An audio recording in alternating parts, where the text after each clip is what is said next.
Welcome back again in 4B engineers. तो unit 2 हम पढ़ रहे थे RAC का। पार्ट 15 में हम पढ़ेंगे multi evaporator at same temperature and multi evaporator at different temperature. तो आइए देखते हैं ये क्या है। ओके गाइस, तो multi evaporator at same temperature सबसे पहले देखेंगे। तो मल्टी इवापोरेटर नाम से ही लग रहा है कि हम खूब सारा इवापोरेटर यूज़ कर रहे हैं। This arrangement is generally employed when a number of load at same temperature are to be handled by the refrigerating plant. Okay. तो जनरली ये जो आपको याद होगा, आप किसी कंपनी में विज़िट किए होंगे या फिर किसी हॉल वगैरह में विज़िट किए होंगे। तो अगर आपको किसी कमरे की या फिर किसी 4-5 कमरे हैं, सबके टेम्परेचर सेम रखना है, ठीक है, बट इवापोरेटर अलग अलग होगा। तो कहें कि हर एक इवापोरेटर में आपको सेम टेम्परेचर चाहिए। इन डैट केस हम इस तरीके का साइकिल का यूज़ करते हैं, इन विच जो इवापोरेटर है वो सेम टेम्परेचर पे काम करता है। क्लियर? तो यहाँ पे 3 इवापोरेटर है, E1, E2 और E3। क्लियर? एक कंडेंसर है, एक एक्सपेंशन वाल्व है और एक कंप्रेसर है। क्लियर है? तो वर्क कैसे करता है? कंप्रेसर से जो हमारा रेफ्रिजरेंट निकल के आता है वो कंडेंस हुआ, गर्म रहता है, वो ठंडा होता है। ठीक है, ठंडा होने के बाद वो एक्सपेंशन वाल्व में आता है, एक्सपैंड होता है और टेम्परेचर कम होता है। एक्सपैंड होने के बाद कुछ अमाउंट ऑफ वन और बोलो तो पैरेलली कनेक्ट है, तो इक्वल टेम्परेचर मेंटेन करता है, तीनों में जाता है और तीनों से सेम निकल के फिर वो वापस कंप्रेसर में आता है। इसकी जो प्रेशर और एंथैल्पी डायग्राम है कुछ इस तरीके का है, जो कि इससे पहले सिंपल हमने देखा था। 1 से 2, 2 से 3, 3 से 4, 4 से 1, जो जनरली हमने सिंपल वेपर साइकिल में देखा था। सेम वैसा ही है। Now let us assume let Q1, Q2 और Q3 are the refrigeration load of E1, E2 और E3। ठीक है, Q1, Q2, Q3 क्या है? रेफ्रिजरेशन लोड है for the refrigerator E1, E2 और E3 के लिए। Therefore ME mass of refrigerant passing from the E1, ठीक है, mass of refrigerant passing from the refrigerator 1 which is equal to 210 Q1 upon 60 H2 minus H1, H2 minus H1। Clear? For E2, for refrigerator के लिए, second refrigerator के लिए mass of refrigerant passing 210 Q2 upon 60 H2 minus H1। Same to same for 3 के लिए 210 Q3 upon 60 H2 minus H1। Clear? Now since the temperature in all evaporator are the same thermodynamic cycle will be used for all. Okay, तो सबके लिए same thermodynamic cycle use होगा, जो कि ये है। Clear? Now power required to derive the system for this type of system, the power required is equal to ME1 plus ME2 plus ME3 H3 minus H2।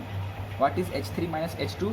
Compressor का ही power, compressor का ही power हम निकालते हैं। तो H3 minus H2 clear upon 60 in kilowatt, ये हमारा निकल गया पावर। यार फॉर COP क्या हो जाएगा? COP हमारा क्या होता है? COP होता है RE upon work done.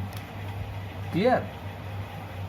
RE upon work done, और पावर इज इक्वल टू होता है वर्क डन अपॉन 60। क्लियर? तो पावर, तो ये इधर आ गया, ये पावर बचा रह गया, तो वर्क डन जो हमारा था वो हमने लिख के वैल्यू कट की है। अगर इसको मैं सिंप्लीफाई कर देता हूँ तो व्हाट इज RE?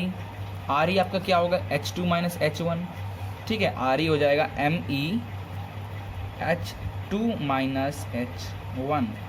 ठीक है, फॉर 1 के लिए, प्लस ऐसे ही होगा 2 के लिए ME2 H2 माइनस H1। ठीक है, तो और कॉमन लें तो RE हमारा हो जाएगा ME1 plus ME2 plus ME3 H2 minus H1। ठीक है, और वर्क डन जो होगा वो कितना हो जाएगा? ME, ठीक है,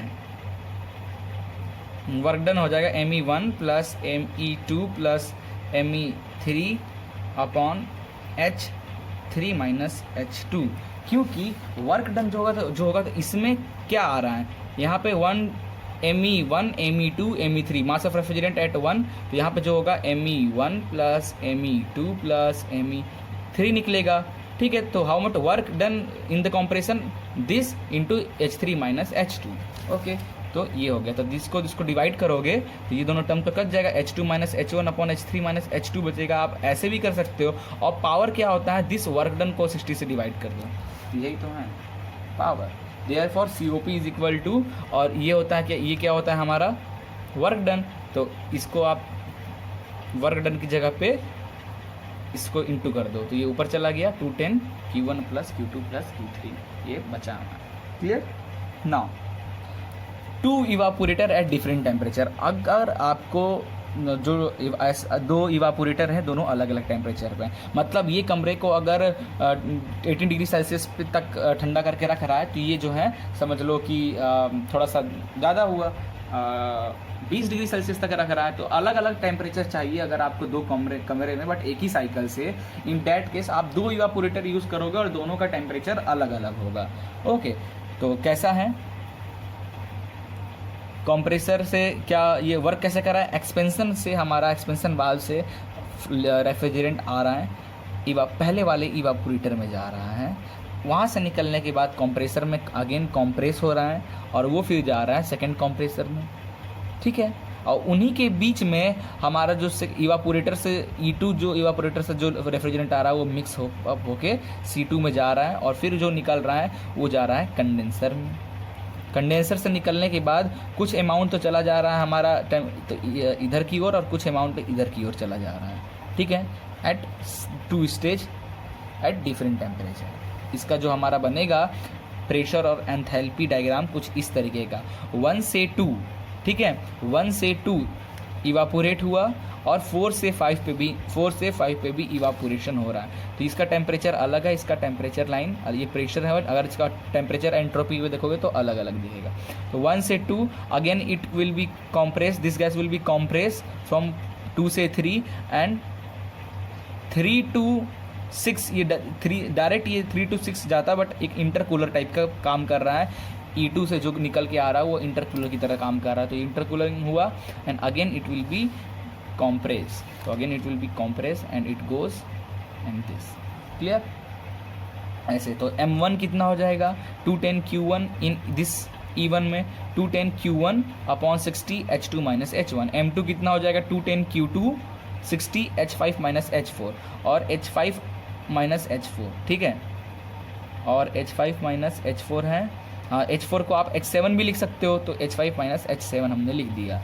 now power required, how much power required, power क्या हो जाएगा इन कंप्रेसर में क्या पावर हो जाएगा, दिस H6 माइनस यस, और ये 3 आ रहा है इधर में, ओके 3 और 5 मिक्स होकर इधर आ रहे हैं, ये 6, तो H6 minus M1, okay this M1 H3 minus H2, H3 minus H2, okay, power required for this, for E1 how much power will be required for this, ठीक है। तो क्या हो जाएगा M1 मास ऑफ रेफ्रिजरेंट जो जा रहा है H2 minus H1, sorry it's not power पूछ रहा है, तो पावर पूछ रहा था कंप्रेसर की बात कर रहे हैं, तो कंप्रेसर में पहले वाले कंप्रेसर में क्या जा रहा है M1 जा रहा है, mass of refrigerant M1 mass of refrigerant जा रहा है, तो क्या हो जाएगा power M1 H3 minus H2। Similarly second वाले के लिए क्या हो जाएगा, इसमें कितना M2 जा रहा है, ठीक है, और ये M1 आ रहा है, तो ये सेकंड वाले के लिए जो पावर होगा वो थोड़ा और अलग होगा, M1 plus M2 X6 minus H3 plus H5, clear.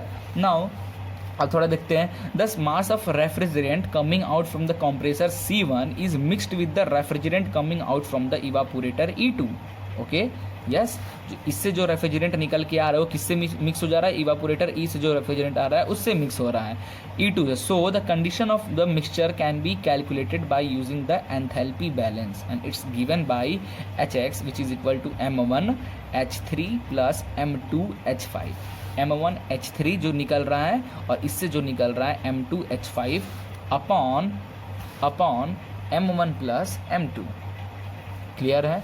Therefore, the power required for the compressor C2 is M1 plus M2 H6 minus Hx, ठीक है, where Hx is equal to H3 plus H5, clear। So therefore total power is equal to दो इसको और ये दोनों को plus कर दें, तो M1H3 minus H2 for refrigerator E1 के लिए प्लस इसके लिए, दोनों को प्लस कर दे। देयरफॉर COP क्या हो जाएगा, दिस पावर विल बी यहाँ आ जाएगा 210 Q1 प्लस Q2 बोथ दो refrigerator upon 60। Clear? COP is equal to RE upon work done और RE अपॉन पावर 60। क्लियर है? तो ये आप ध्यान देना। ऐसे